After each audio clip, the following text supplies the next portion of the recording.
Hi all, ಇವತ್ತು Sunday. Sunday special ಏನು ಅಂದರೆ ಎಗ್ ಕರಿ ಮಾಡಿದ್ದೀನಿ. ತುಂಬ ಚೆನ್ನಾಗಿದೆ, ಕಲರ್ಫುಲ್ಲಾಗಿ ಕಾಣ್ತಿದೆ. ನೋಡೋಕ್ಕೆ ಹಿಂಗೆ ಕಾಣ್ತಿದೆ ಅಂದರೆ ಹಿಂಗೆ ತಿಂದರೆ ಹೆಂಗಿರ್ಬೋದು. ಇದನ್ನು ಬ್ಯಾಚುಲರ್ಸು ಟ್ರೈ ಮಾಡ್ಬೋದು, ಮತ್ತು ಹೌಸ್ ವೈಫ್ಸ್ ಕೂಡ ಈಸಿ ಆಗುತ್ತೆ, ಕ್ವಿಕ್ಕಾಗಿ ಮಾಡ್ಕೊಳ್ಳೋ ಅಂಥ ಒಂದು ರೆಸಿಪಿ.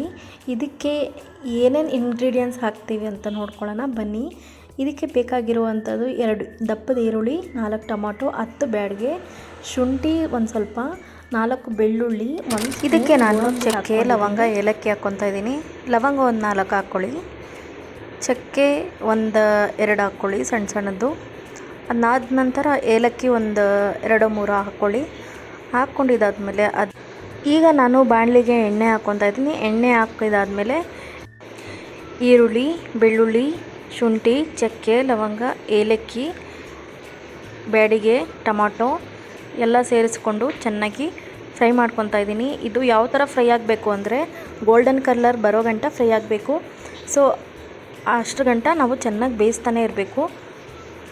ಬೇಯಿಸ್ಬೇಕಾದ್ರೆ ಗಮ್ಮಂತ ಸ್ಮೆಲ್ ಬರುತ್ತೆ, ಅವಾಗ ಗೊತ್ತಾಗುತ್ತೆ ಚೆನ್ನಾಗಿ ಬೆಂದಿದೆ ಅಂತ. ಆಗ ನೀವು ಒಂದು ಜಾರಿಗೆ ಇದನ್ನೆಲ್ಲ ಹಾಕ್ಕೊಂಡು ಪೇಸ್ಟ್ ಮಾಡ್ಕೋಬೇಕು. ಚೆನ್ನಾಗಿ ಪೇಸ್ಟ್ ಹಾಕಬೇಕು, ಅದು ಕ್ರೀಮಿ ಟೆಕ್ಸ್ಟ್ ಥರ ಬರುತ್ತೆ, ಅಲ್ಲಿಗಂಟ ಹಾಕ್ಕೋಬೇಕು.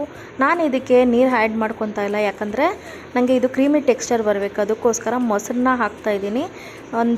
ಬೇಕು ಅಂದರೆ ನೀವು 1/4 ಲೀಟ್ರಲ್ಲಿ ಅರ್ಧ ಹಾಕ್ಕೋಬೋದು. ನಾನಿಲ್ಲಿ 1/4 ಲೀಟ್ರ್ ಫುಲ್ ಹಾಕಿದ್ದೀನಿ. ಮತ್ತು ನನಗೆ ಖಾರ ಸಾಕಾಗಲ್ಲ ಅಂದ್ಬಿಟ್ಟು ನಾನು ಚಿಲ್ಲಿ ಪೌಡ್ರ್ ಆ್ಯಡ್ ಮಾಡ್ಕೊಂಡಿದ್ದೀನಿ. ಈಗ ನಾನು ಅದೇ ಬಾಣಲಿಗೆ ಒಂದು ಸ್ವಲ್ಪ ಎಣ್ಣೆ ಹಾಕ್ಕೊಂಡು ಸಣ್ಣದಾಗಿ ಹಚ್ಚಿರುವಂಥ ಈರುಳ್ಳಿ ಹಾಕಿ ಚೆನ್ನಾಗಿ ಫ್ರೈ ಮಾಡ್ಕೊತೀನಿ. ಇದೊಂಥರ ಫ್ಲೇವರ್ ಚೆನ್ನಾಗಿರುತ್ತೆ, ಅದಕ್ಕೋಸ್ಕರ. ಈ ಕಡೆ ನಾನು ಅದನ್ನು ಏನೇನು ಇಂಗ್ರೀಡಿಯೆಂಟ್ಸ್ ಹಾಕಿದೆ ಅದನ್ನ ಚೆನ್ನಾಗಿ ಪೇಸ್ಟ್ ಮಾಡಿದೆ. ಪೇಸ್ಟ್ ಮಾಡ್ಕೊಂಡಿದ್ದಾದಮೇಲೆ ಈಗ ಬಾಣಲಿಲಿ ಪೇಸ್ಟ್ನ ಹಾಕ್ಕೊತಾ ಇದ್ದೀನಿ. ನೋಡ್ತಾ ಇದ್ದೀರಲ್ಲ, ಮಸಾಲೆ ನೋಡಿದ್ರೇ ಅದು ಕ್ರೀಮಿ ಟೆಕ್ಸ್ಚರ್ ಥರ ನಿಮಗೆ ಕಾಣ್ತಿದೆ. ತುಂಬ ಚೆನ್ನಾಗಿತ್ತು, ಗಮ್ಮಂತ ಸ್ಮೆಲ್ ಬರ್ತಿತ್ತು. ಇದಕ್ಕೆ ಬೇಕು ಅಂದರೆ ನೀರು ಆ್ಯಡ್ ಮಾಡ್ಕೋಬೋದು, ಬೇಡ ಅಂದರೆ ಹಿಂಗೆ ಇದು ಗೊಜ್ಜು ಥರ ಮಾಡ್ಕೋಬೋದು. ನನಗೆ ಸ್ವಲ್ಪ ನೀರಾಗಿ ಬೇಕಿತ್ತು, ಯಾಕಂದರೆ ನಾನು ಮೊಟ್ಟೆನ ಹಂಗೆ ಒಡೆದಾಕ್ತೀನಲ್ವ, ಅದಕ್ಕೋಸ್ಕರ. ಅರ್ಧ ಜಾರಷ್ಟು ನಾನು ನೀರು ಹಾಕಿದ್ದೀನಿ. ನೀರು ಹಾಕ್ಬಿಟ್ಟು ಚೆನ್ನಾಗಿ ಬೇಯಿಸ್ತಾ ಇದ್ದೀನಿ. ನೋಡಿ ಹೆಂಗೆ ಬೆಂದಿದೆ ಅದು. ಈಗ ನಾನು ಆ ಮೊಟ್ಟೆನ ಹಾಕ್ಕೊತೀನಿ, ಯಾಕಂದರೆ ಅದು ಮಸಾಲೆ ಸ್ಮೆಲ್ ಹೋಗೋ ಗಂಟ ನಾವು ಹಂಗೆ ಚೆನ್ನಾಗಿ ಬೇಯಿಸ್ಬೇಕು. ಈಗ ಮೊಟ್ಟೆ ಹಾಕ್ಕೊಂಡು ನಾನು 12 ಮೊಟ್ಟೆ ಹಾಕಿದ್ದೀನಿ. ಮೊಟ್ಟೆ ಹಾಕ್ಬಿಟ್ಟು ಲೋ ಫ್ಲೇಮಲ್ಲಿ ಇಡಬೇಕು, ಯಾಕಂದರೆ ಚೆನ್ನಾಗಿ ಮೊಟ್ಟೆ ಬೇಯಬೇಕಲ್ವ, ಅದಕ್ಕೋಸ್ಕರ. ಬೆಂದರೆ ಲೋ ಫ್ಲೇಮಲ್ಲಿ ತುಂಬ ಚೆನ್ನಾಗಿರುತ್ತೆ, ಮಸಾಲನೂ ಹಿಡ್ದಿರುತ್ತೆ, ಅದಕ್ಕೋಸ್ಕರ.